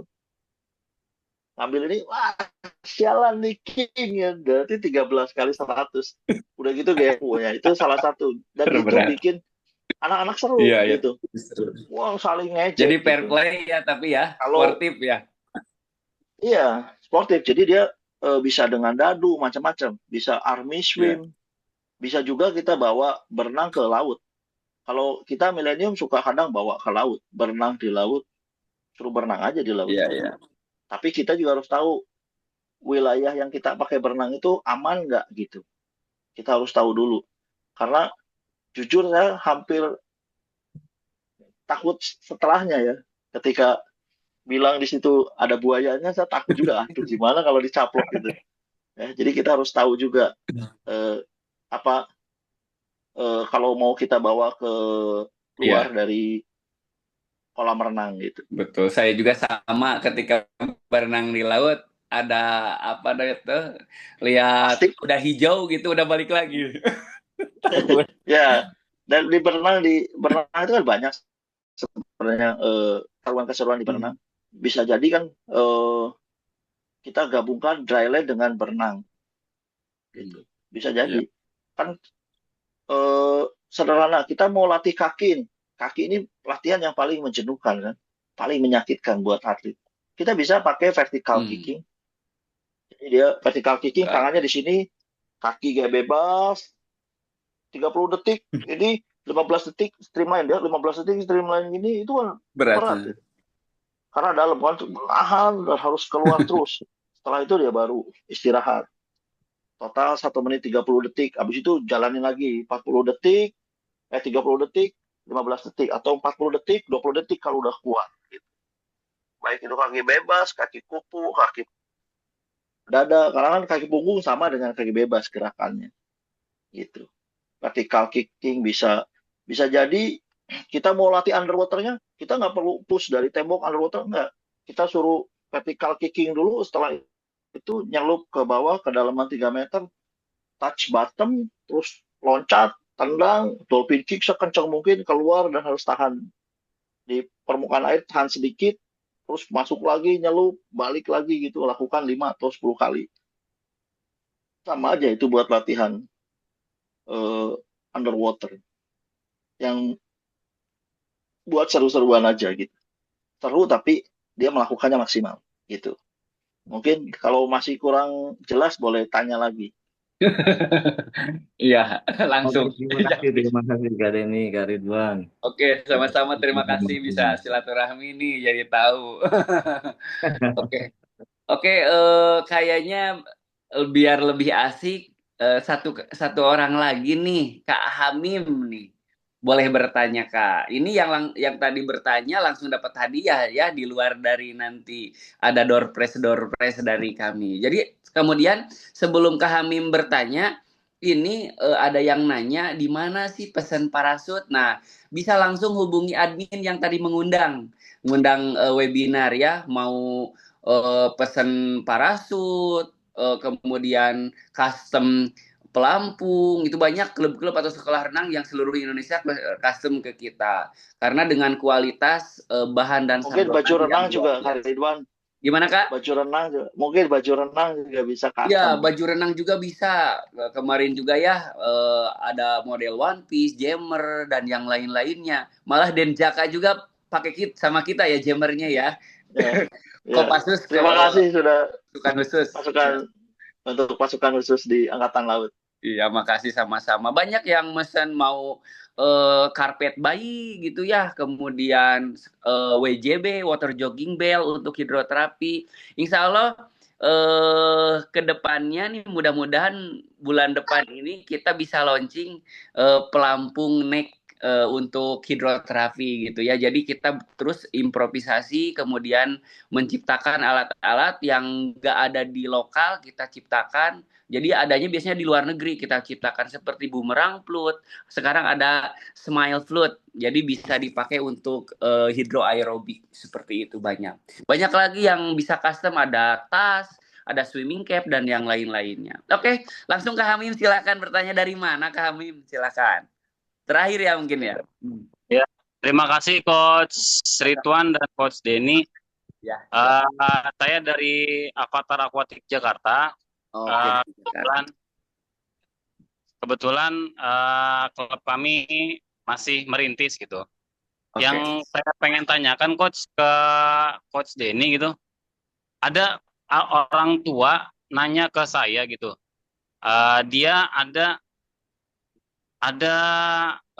gimana ya, tangannya itu agak bongkok ataupun dia agak miring di bahunya. Nah, terus dia nanya ke saya, bisa nggak untuk di apa namanya, terapi gitu, di treatment atau di terapi dengan renang gitu. Terus yang kedua, Coach, saya mau nanya Coach, untuk satu aja boleh nggak Kak Hamim? Maaf, satu aja nggak apa-apa karena waktunya udah ini nanyanya ya. Gitu. Karena kalau masih ada waktu boleh nanya lagi. Iya, nanti lain waktu mudah-mudahan kita bisa mengadakan terus karena kita pingin desainnya itu terus-terus ada webinar ini gitu. Bertermin mudah-mudahan bisa sebulan sekali, maksimal 3 bulan sekali. Bisa ngundang SC, bisa ngundang siapa nanti kita bisa. Ya, betul. Nanti diarahkan sama teman-teman siapa yang bagus boleh kita undang, mudah-mudahan bisa bermanfaat. Ya, kami maaf ya satu aja ya. Tapi tetap langsung dapat hadiah juga dari admin. Soalnya setelah ini siap-siap yang udah ngisi Google Form-nya langsung kita puter nih, ada 20 pemenang nanti insya Allah. Oke, mudah-mudahan dapat juga gitu ya door prize-nya. Silakan Kak Denny langsung jawab aja. Oke, untuk Coach Hamim itu ya dia ada kelainannya di shoulder atau di punggungnya? Di shoulder-nya, Coach. Di bagian bahu sini. Di bagian bahu sini. Itu penyebabnya apa? Dia dari cedera atau apa awalnya? Nah itu dia nggak ada penyebabnya, tapi tiba-tiba nggak tahu sih, orang tuanya ngomong tiba-tiba memang shoulder-nya itu pada saat dia melakukan pull up, jadi melakukan pull up-nya itu yang sebelah kanannya itu lebih condong ke kanan, yang kirinya itu malah agak gimana ya? ke bawah. Jadi miring gitu, Coach. Oh, kalau saran saya itu harus dibawa ke dokter. Karena saya jujur aja saya bukan dokter, tapi ada kemungkinan dia dislokasi. Ada kemungkinan. Kalau saran saya bawa ke dokter. Jadi nanti dokter akan menjelaskan. Karena saya juga ada pernah, kalau ini skoliosis ya, tulang punggungnya yang belok. Ketika dryland di darat, ketika dia melakukan plank, saya lihat baju berenangnya itu kosong sebelah. Itu. Ya, ya. Kok kosong sebelah gitu. Saya panggil orang tuanya, tolong diperiksa ke dokter karena ini kita bicara dengan dokter dulu, nanti bentuk latihan seperti apa nanti kita sesuaikan. Nah, kita harus diskusi dulu dengan dokternya. Saya belum lihat kondisi atletnya seperti apa kondisinya dan saya juga bukan dokter. Saran saya mendingan kita diskusikan dengan dokter ahli gitu. Sarankan orang tuanya untuk bawa ke dokter tulang gitu. Kalau treatmentnya gimana, Coach? Maaf, Coach. Nah, kita treatment, kita nggak tahu karena kondisinya. Jadi gini, semua pun nggak bakal ngasih treatment kalau kita nggak tahu kondisi detailnya seperti apa. Harus gitu. ada Karena asesmen takutnya dari bahaya. dokter. Nah, kita harus dapat dulu dari dokternya, gitu, Coach. Jadi saran saya, Coach, arahkan orang tuanya untuk diskusi ke dokter. Karena gini, kalau kita treatmentnya salah, Coach, itu yang akan jadi bumerang buat kita. Gitu. Jadi lebih baik arahkan dulu ke dokter, nanti dokter menjelaskan, oh ini dislokasi ini, atau ini memang bawaan dari lahir. Kan nggak mungkin gara-gara tahu-tahu begitu, gitu nggak ada. Pasti ada penyebabnya kan, maka saya tanya, penyebabnya apa? Dia bilang pada saat pulling, kemungkinan pull up, pada saat pull up, kemungkinan dislokasi, karena dia tidak siap, akhirnya dislokasi. Nah, dislokasi ini dia nggak mau cerita. Gitu. Di berenang ada, saya pernah nanganin satu atlet dislokasi shoulder karena olahraga berenang dengan bermain. Jadi estafet berenangnya harusnya pakai pedal biasa, ini pins dipakai jadi pedal. Seru kan? Wah, karena seru-seruan dia ngebut. Nah, itu kembali olahraga rekreasi ini olahraga yang menyenangkan tapi berbahaya gitu. Akhirnya shouldernya lepas gitu. Saya tanganin, alhamdulillah reposisi, habis itu saya sarankan langsung ke dokter. Saya sarankan ke dokter, boleh cek MRI-nya atau apa, takutnya ada yang robek ototnya. Kalau kita kita ambil keputusan ini, kita ini bukan dokter gitu. Kita nggak ada kewenangan ada di sana gitu. Nanti kita yang bakal jadi bumerang, kita yang bakal habis dicecer sama orang tua. Dan pasti orang tua itu akan cerita ke orang-orang lain gitu. Kalau saran saya, gitu Coach. Siap, Coach. Terima kasih, Coach. Ya, siap. Sama-sama, Coach. Oke. Terima kasih, Kak. Ya, sama-sama. Bang. Oke, sebentar kita sambil nunggu ini nih, admin ada ada problem sedikit nge-lag katanya tadi. Tapi mudah-mudahan bisa nih. Oke, sebentar saya tanya dulu ya.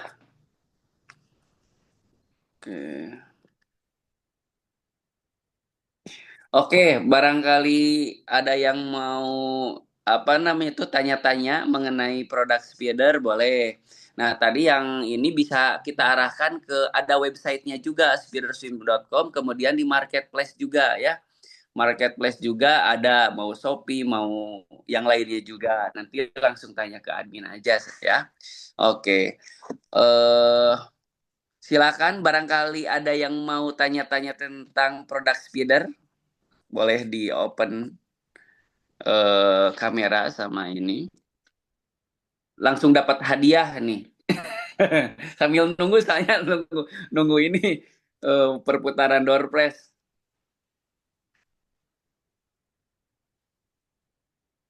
Tapi untuk ongkir ditanggung pemenang ya, ini teman-teman. Ongkos kirimnya. Sebentar lagi di share screen ya sama co-host. Oke.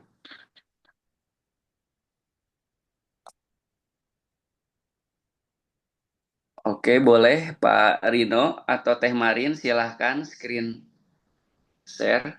Nah, udah ada nih. Silahkan langsung saja biar cepat dapat banyak. Mudah-mudahan saya dapat. Silakan Pak, tap screen. Bismillah, silakan berdoa biar dapat ya. Siapa ini? Dede Sunandi. Selamat ya.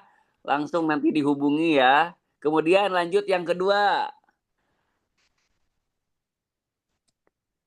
Banyak banget soalnya ini pesertanya, alhamdulillah ya. Yang ingin mencari ilmu ya. Habibur Rahman, sarjana SIKOM. Oke, selamat ya. Yang ketiga, silahkan diputar.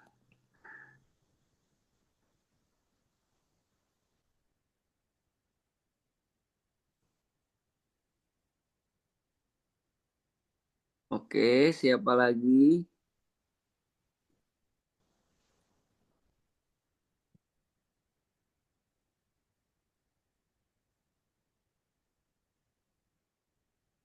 Oke. Raihan Raka Hidayat. Oke, selamat Kak Raihan. Yang keempat berarti ya. Oke. Yang dapat hadiah silakan langsung screenshot ya. Jangan lupa nanti laporkan ke admin. Saya juga sama ngebantu screenshot. Muhammad Farid Waji Hilwan. Oke, selamat ya Kak. Oke. Lanjut. Silahkan. Satu lagi yang dapat tas serut. Tas serut, tas jala ya. Tas jala dari Spider Swim. Naik Nike Kusumawati. Oke. Oke, selamat ya Kak Nike. Oke, sekarang pelampung seluncur atau kickboard. Pegangan ya dari Spider Swim. Ada 5 orang. Yang ke satu silakan. Siapa nih? Muhammad Rifai Ma'arif. Selamat ya Kak. Harganya senilai 199.000 ya kalau nggak salah. Ongkirnya ditanggung pemenang ya. Oke, lanjut.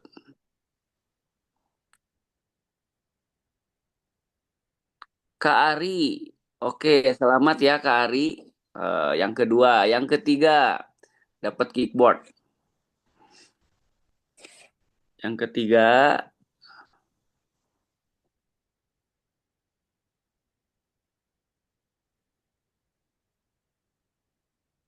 Kak Julius Yudi. Oke, selamat. Silakan screenshot Kak Yuli. Kak Julius. Yang kelima ya, terakhir. Meskipun Kak Denny meskipun diputer bukan judi ya, karena ini mah benar-benar pure ngasih hadiah ya, nggak ada pendaftaran. Kak Abdul Mahfudin, oke selamat Kak Abdul ya. Ini mah pure ya, karena dicontohkan Rasul juga suka ngasih hadiah mah ya, special present. Oke, sekarang parasut resisten, nih luar biasa. Parasutnya juga ada 3 parasut langsung, tidak 1 ya. Nanti langsung dikasih. 1. Siapa nih yang dapat hadiah parasut resisten? Diputer. Silahkan yang ke 1. Kak Dias, nih yang tadi ya. Bertanya dapat hadiah lagi nih. Kayaknya udah jadi double, alhamdulillah. Oke. Silahkan. Oke, sama-sama. Terima kasih semuanya. Yang kedua ya, parasut resisten nih barangkali punya anak didik. Muhammad Wahyu Wicaksono. Yang ketiga, selamat ya Kak Muhammad Wahyu Wicaksono. Yang ketiga, sekarang siapa? Yang dapat parasut resisten?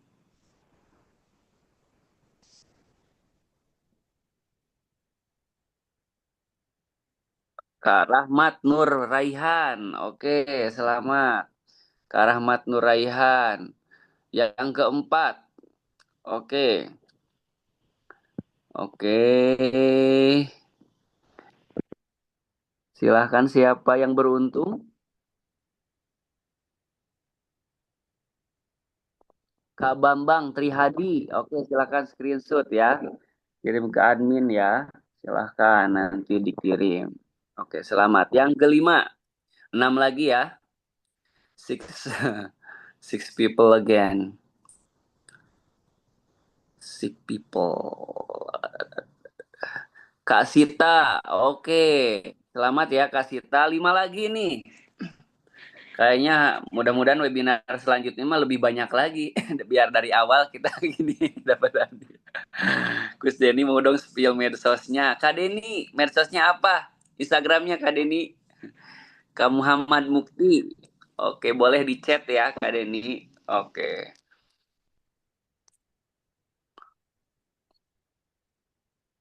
Yang ketujuh.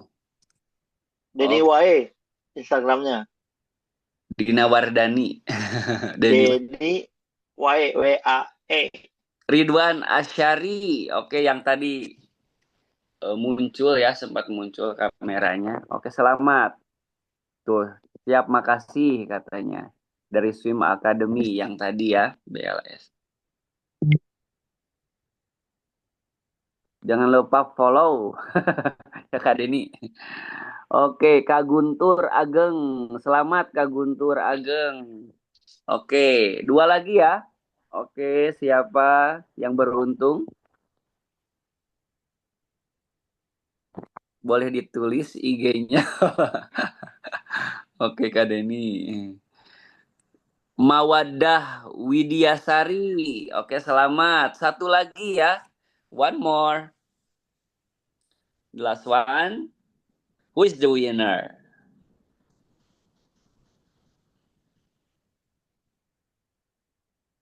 Oke, terakhir. Selamat. Ade Jam-Jam Paujan. Oke, selamat. Oke. Oke, terima kasih admin atau co-host yang udah memutarkan ya. Ditulis ya. Iya. Oke, IG-nya mungkin ya Kak Denny atau ada medsos apa lagi? Silakan. Kak Denny Wae. Oh, Denny Wae sekarang mah. Asal bukan kemarin mah di rumah. Kak Denny, silakan yang mau berbagi. Mungkin ada nomor WA-nya Kak Denny. Siapa tahu mau konsul atau klub mau mengundang Kak Denny atau siapa ya. Nih udah ada nama-nama yang dapat hadiah. Oh, luar biasa nih. Udah disebutkan. Terapi jika mau disuruh dokter harus renang. Oh, nanti ya. Langsung boleh bertanya. Nomor WA-nya boleh Kak Denny barangkali ini diperkenankan. Bentar. Silakan. Kemarin juga alhamdulillah kita ya. Nah, ini diundang untuk pemateri dari water safety, hidroterapi, kemudian baby swim, sistematis latihan dasar, bat gaya gitu ya. Ini alhamdulillah. Kemarin di ini Kak Denny di Subang. Nextnya insya Allah di Sukabumi katanya untuk penataran lisensi dasar. Mudah-mudahan bisa berbagi. Ini udah ada nomor WA Kak Denny. Silahkan. Oke. Siap. Oke, untuk pemenang jangan lupa konfirmasi ke admin ya yang tadi. Ke admin. Nomor admin ada di bawah, silakan. Yang tadi udah screenshot langsung. Karena biar langsung dibagikan besok ya, semuanya beres. Oke, kita dokumentasi dulu ya. Yang mau bertanya-tanya nanti ke admin ya, tentang apapun ya, yang mengenai webinar ini ya. Silakan dibuka, apa namanya itu, kameranya ya, mau dipoto dulu. Kenang-kenang sangat berbahagia bisa bertemu di webinar ini dengan teman-teman di seluruh Indonesia nih, luar biasa. Oke. Udah? Siapa lagi? Udah dipoto belum? Oke, bentar slide. Oke, adakah Putra? Terima kasih semuanya, ini luar biasa. Senang nih saya bisa bersilaturahmi terhadap teman-teman yang senang belajar, karena ikan-ikan yang ada di laut mendoakan orang-orang yang mencari ilmu. Ini luar biasa. Insya Allah. Oke. Sip, terima kasih semuanya. Kak Denny dan teman-teman semuanya yang ada di Zoom ini, saya mengucapkan terima kasih dan mohon maaf apabila banyak salah. Kalau ada kesalahan pure dari saya sendiri, kalau misalkan ada kebaikan dari Allah Subhanahu wa taala. Sekali lagi terima kasih semuanya. Kak Denny terima kasih semuanya. Kita tutup Ya, sama-sama. doa. Ya. Alhamdulillah rabbil alamin subhanakallahumma rabbana wa bihamdika asyhadu an la ilaha illa anta astaghfiruka wa atubu ilaik. Wassalamualaikum warahmatullahi wabarakatuh. Ya. Waalaikumsalam. Ya, terima kasih semuanya. Terima kasih semuanya. Mohon maaf juga kalau banyak kata-kata yang kurang bagus dari saya. Itu pure kesalahan saya. Terima kasih semuanya. Assalamualaikum warahmatullahi wabarakatuh.